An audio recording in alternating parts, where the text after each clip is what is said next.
Man, there is a lot of volatility in the market. Some ups, some downs. ADA price running almost all the way to 35 cents and falling back down below 33 cents. And right now we're basically digesting this CPI report from this morning and the data from this. And frankly, guys, don't be fooled by this volatility in the market, because again, our direction is set. We're heading towards something very specific that's coming in September, and people need to understand this. So what we actually got was a report of 0.2% increase in inflation in July. This is the first increase month we've actually had since April, but this is actually better than expectations. They expected a hot month this month. It's the summer, go figure. Summer months tend to be a little bit hotter anyways. But what this shows is that actually over the last 3 months, we've seen an increase of 0.1%. Over the last 6 months, we've seen an increase of 1.2%. So we're getting very close to this Fed target, this Fed goal of 2% increase over 1 year. And what this means is that the likelihood for a Fed rate decrease in September is now extremely high. All right. They're saying 100%. It's been 100% since the last meeting. It's not surprising. It's a question of what do we get? Do we get a quarter point? Do we get a half a point? And really, we're going to have to wait and see what the PCE report looks like later this month, what the jobs report looks like next month, the PPI and the CPI reports, because all these things happen before our next FOMC meeting, which is taking place in the middle of September.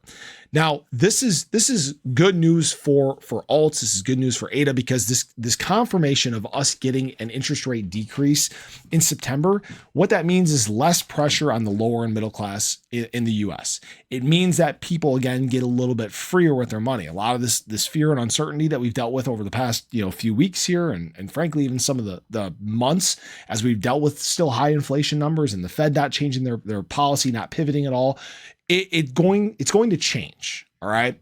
And then people start looking for assets. They like looking for stores of value. That's where you probably are going to start to see crypto pick up a little bit. That's probably where we're going to start to see heightened levels of adoption and Bitcoin going on runs and more FOMO in the market.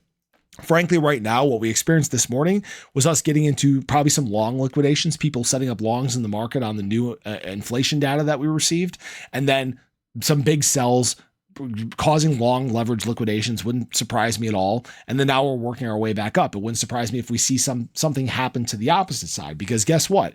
This data, it puts that kind of recession talk on the back burner. And the reason why is we had one report showing that that's what we're headed towards, but everything else is showing that we're kind of still following the right track. It's too early to call anything, basically. Okay.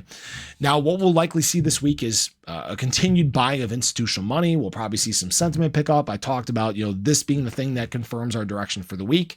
I believe that's 100% the case. If you guys haven't noticed, Monday, green candle, Tuesday, green candle, today, red, just because of this data this morning, but we were already green to begin the day.